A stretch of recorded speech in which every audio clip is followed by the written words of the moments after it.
Hello guys and welcome to the channel. Today I'm going to show you how you can take a boot shot photos in the Honor S6.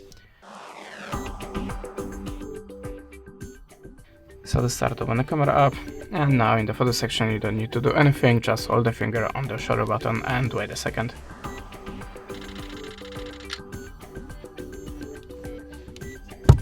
Now we took 32 photos, and if you want to pick the best shots, click on this little icon in the gallery, select your best shots and click on the save icon.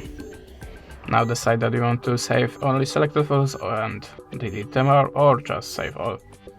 I'm gonna pick the selected photos only. And that's it. Now we have only 3 best shots.